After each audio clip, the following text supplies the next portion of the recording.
You were a guest on this program in 2015 to talk about your book Red Notice, or in Swedish, Mitt krig mot Putin. Yeah. How would you describe these last 4 years with regard to the Magnitsky campaign?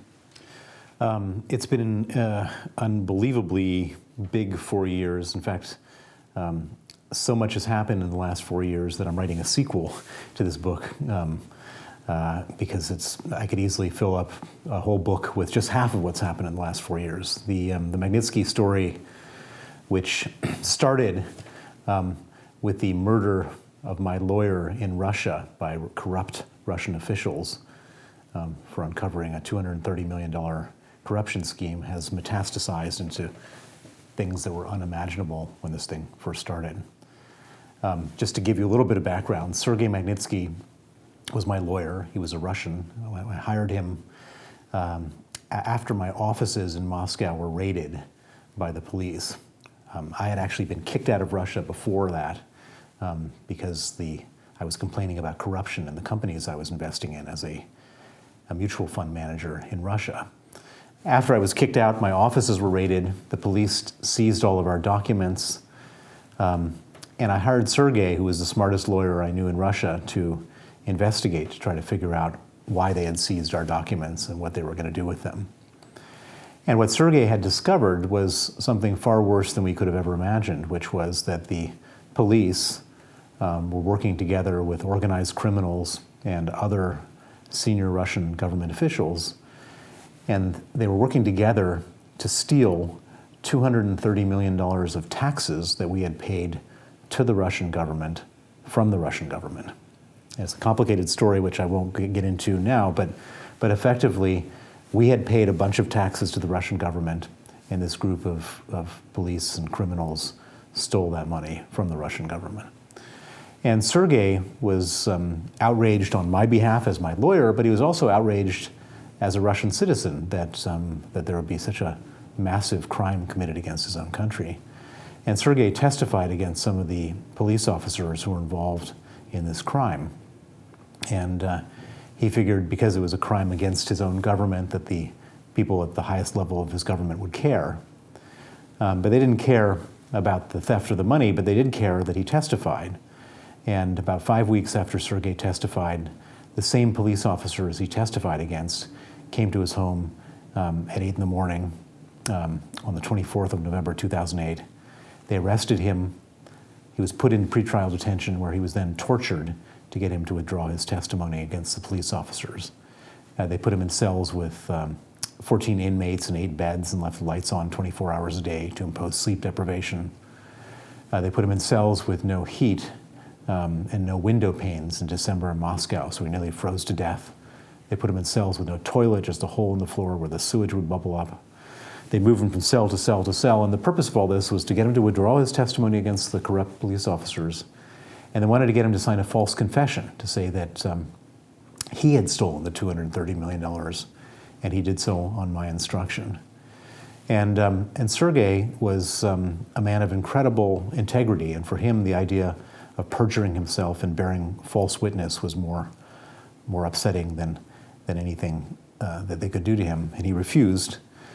And in retaliation, the torture got worse and worse. He ended up getting very sick. He ended up losing 20 kilos. He was diagnosed as having pancreatitis and gallstones. They refused him all medical treatment. And on the night of November 16th, 2009, he went into critical condition. On that night, instead of putting him in the emergency room, eight guards with rubber batons beat him to death. He was 37 years old. And I've been on a mission to get justice for Sergei ever since then. That was November 16, 2009, more than 9 years ago. And my mission for justice has led to a number of things. The first is that we got a law passed in the United States called the Magnitsky Act.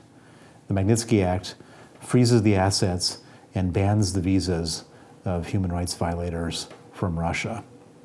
It was passed in 2012, 92-4 in the Senate, 89% of the House of Representatives, signed into law on the 14th of December 2012. And Vladimir Putin went crazy. He went out of his mind. This was the most awful thing that could have ever happened to him because he's a human rights violator and he's a very rich man and his money is kept offshore. And so he saw the Magnitsky Act potentially putting his own fortune at risk. He banned the adoption of Russian orphans by American families in his first retaliation. And then he made it his single largest foreign policy priority to have the Magnitsky Act repealed. And so when you say, what's happened in the last 4 years since this book was published, the Russians went crazy during those last 4 years trying to get the Magnitsky Act repealed. And the most interesting intervention of the Russians was that they sent a woman. There was effectively a Russian agent named Natalia Veselnitskaya. She was a lawyer, and she went to Trump Tower on June 9th, 2016. And she met with Donald Trump Jr., Paul Manafort, and Jared Kushner with effectively one request, which was that if Donald Trump gets elected president, this is before he was elected, if he gets elected president, could he repeal the Magnitsky Act? And this is now a major subject of the Mueller investigation, whether or not Trump agreed to this, and whether, if he agreed to it, what was the quid pro quo. This has also been brought the Magnitsky Act front and center into the consciousness of all Americans and many other people around the world. Interestingly, in spite of the efforts to try to stop the Magnitsky Act has now spread around the world. And so, for example, Canada has a Magnitsky Act, Britain now has a Magnitsky Act, Estonia, Latvia, and Lithuania have Magnitsky Acts. And I'm actually in Sweden now to try to get Sweden to pass a Magnitsky Act. I would like to ask about that because, for obvious reasons, you're a strong advocate for a Swedish Magnitsky Act. How would you describe the response from the political parties? Well, it's interesting because I've been working on this for quite a while. I'm a very patient advocate, and I'm a very determined advocate. And so I don't take no for an answer, and I keep on coming back year after year.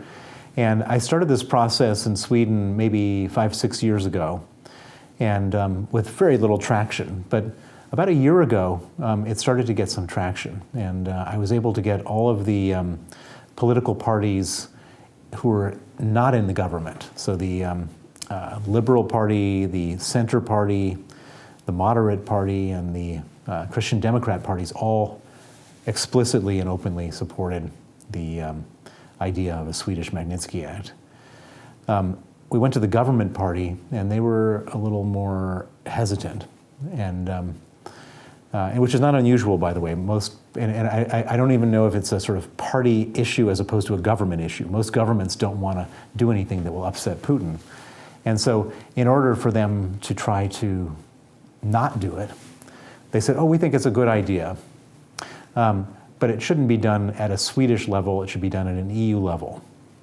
And they said that knowing full well that the EU wasn't interested in doing anything at that moment in time. I stress that moment in time because the EU is interested now. And nor did they make any effort whatsoever. Nobody lifted a finger, said a single word at the EU from Sweden to do that. And so I'm back now, and things have changed since a year ago in a number of different ways, both at the EU level and at the Swedish level in terms of why this is necessary. At the EU level, we encountered the same argument in the Netherlands from the Dutch government. And in the Netherlands, we got members of the parliament to pass a resolution demanding that the government go and do this at the EU level. And so there is now an EU Magnitsky Act being discussed. But still, Sweden has been completely silent. Not a single statement from Sweden, even though the Swedish government said that a year ago. Yeah, but let's say for the sake of argument that there will be a Magnitsky Act passed on a European level, then is that not enough? Why do we need a Swedish Magnitsky Act? Well, unfortunately, the European Union is not as functional an organization as many of us would want it to be. It's an organization, what I call a lowest common denominator organization, particularly when it comes to foreign policy. And the foreign policy of the EU has to effectively be unanimously agreed. And the problem with that is that there's a number of countries that are effectively under the thumb of Vladimir Putin. Hungary, for example, is Viktor Orban is openly supporting Putin. You have the Cypriots, which are effectively a colony of Russia. And so you end up in these situations where even if the EU has a Magnitsky Act, I'm extremely doubtful that the Magnitsky Act will ever be applied to the Russians who killed Sergei Magnitsky. And at the same time, we already have 4 countries in the EU that have Magnitsky Acts: Estonia, Latvia, Lithuania, and for the at least next few days, the UK. UK is leaving the European Union, but you have 4 countries that are, and so I don't see any reason why you can't have a Magnitsky Act on a national level and a Magnitsky Act at an EU level, and in situations where the EU is effectively being blocked by proxy from Russia, then you can have a coalition of reasonable countries doing the right thing. But that requires legislation in Sweden.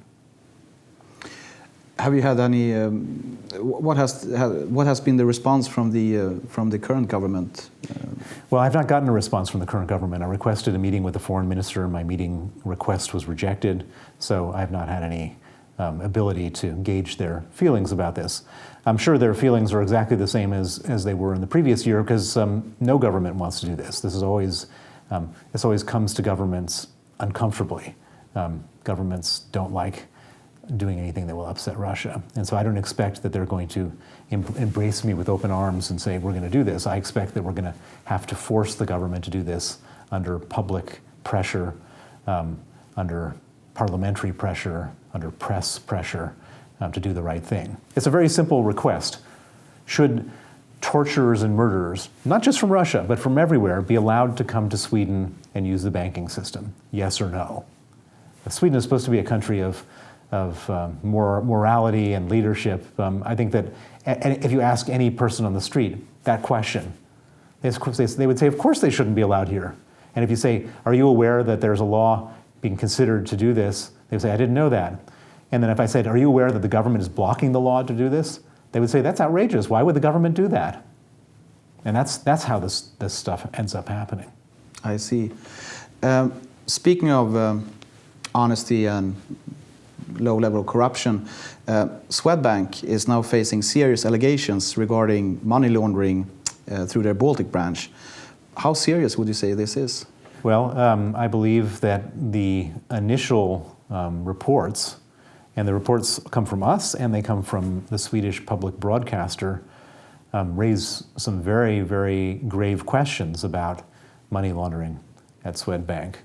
We were able to identify $176 million of suspicious transactions connected to the Magnitsky murder that flowed through Swedbank.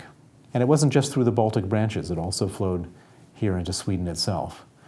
And that's a pretty uncomfortable finding. Moreover, what I was able to watch on the Swedish public television was much bigger and much more uncomfortable.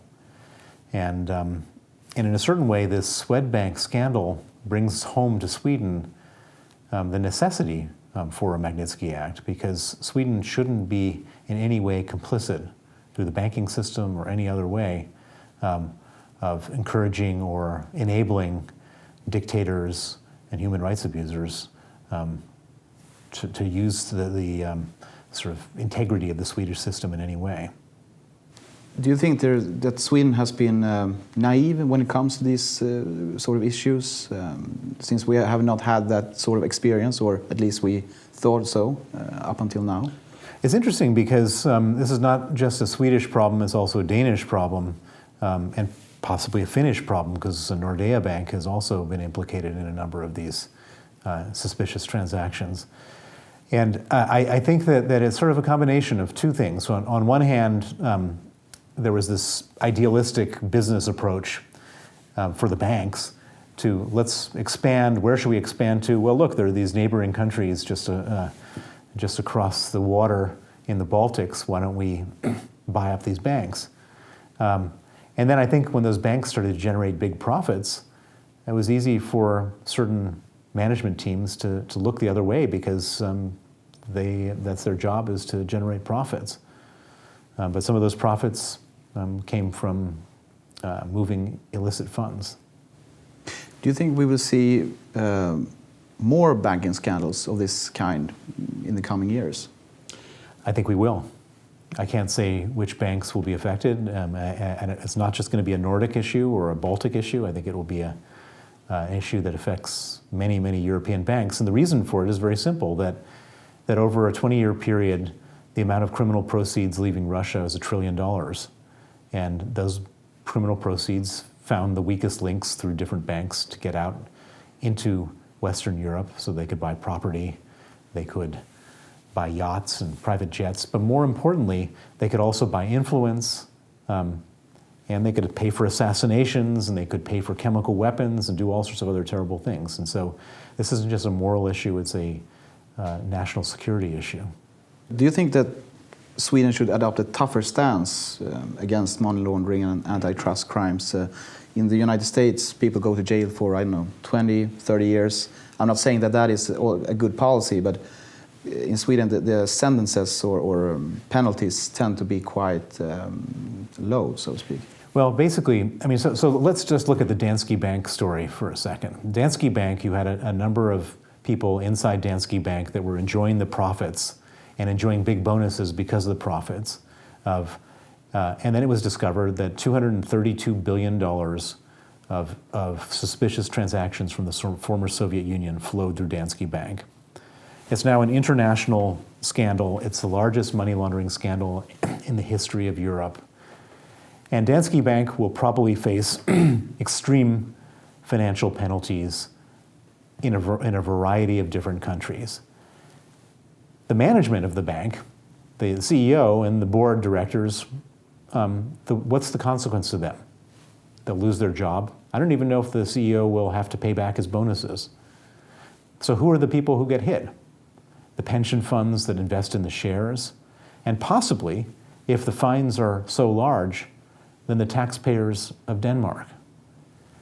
That's just a totally unfair situation. Who should pay the price? The people who committed the crimes in the bank and the people who had responsibility for those who committed the crimes in the bank. And the one way you could stop this from happening is by creating a serious consequence to that. Go to jail. If people went to jail, then all of a sudden the banking regulation would be so tight that there would be no people doing money laundering. But at the moment, it's very relaxed. And therefore, the shareholders pay the price, the taxpayers pay the price, and the people who committed the crime pay very little or no price.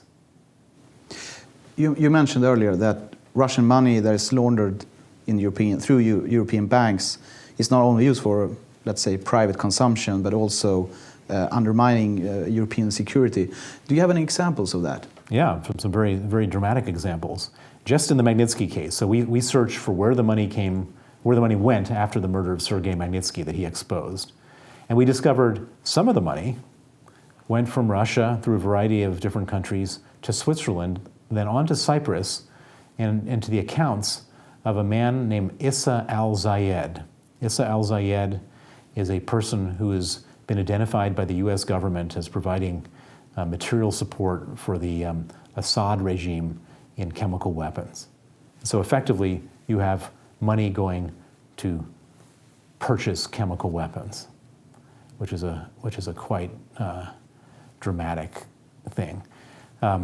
I've also seen money directly going from people connected to the Magnitsky case to members of the House of Lords in Britain, specifically to use their power and their stature to lobby and use their political influence to lobby against the Magnitsky Act.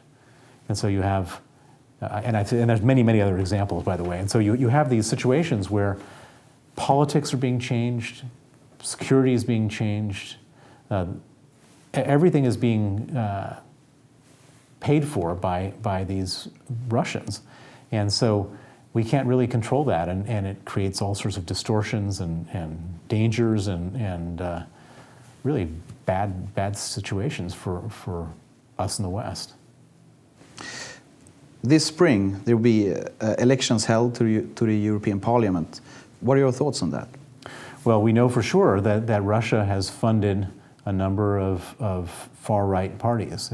It's been noted for a long time that a Czech bank owned by a Russian gave significant loans to Marine Le Pen.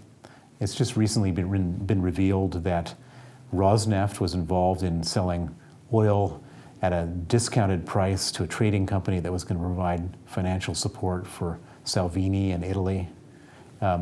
We know that Aaron Banks, who was one of the largest supporters of Brexit, has a sort of mysterious sources of funds that went into this. And at the same time, he had 13 meetings at the Russian embassy, which would suggest that there was some kind of Russian interest in what he was doing and possible Russian financial involvement. I've just learned in the last 24 hours that some of the money from the Magnitsky case went to a person in Latvia who was one of the biggest financial supporters of the Harmony Party, which is the pro-Russian party in Latvia. And this is just the stuff we know. And so I think you can pretty well be well assured that there is a Russian involvement both in funding and then in all social media for far-right people to join the European Parliament. And when they do, they're going to then be doing things to try to disrupt tough actions against Russia.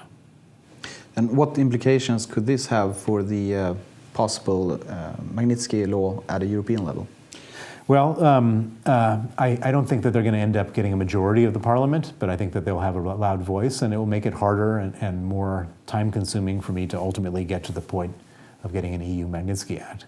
I think we'll get there in the end, because I think the voices of reason will prevail, but it just makes life more and more difficult.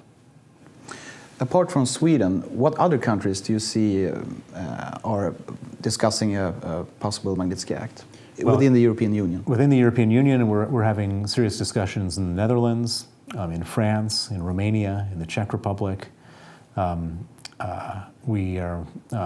Denmark is another country where we have had parliamentary initiatives going. And then outside the European Union, there's an Australian Magnitsky Act, which is being considered.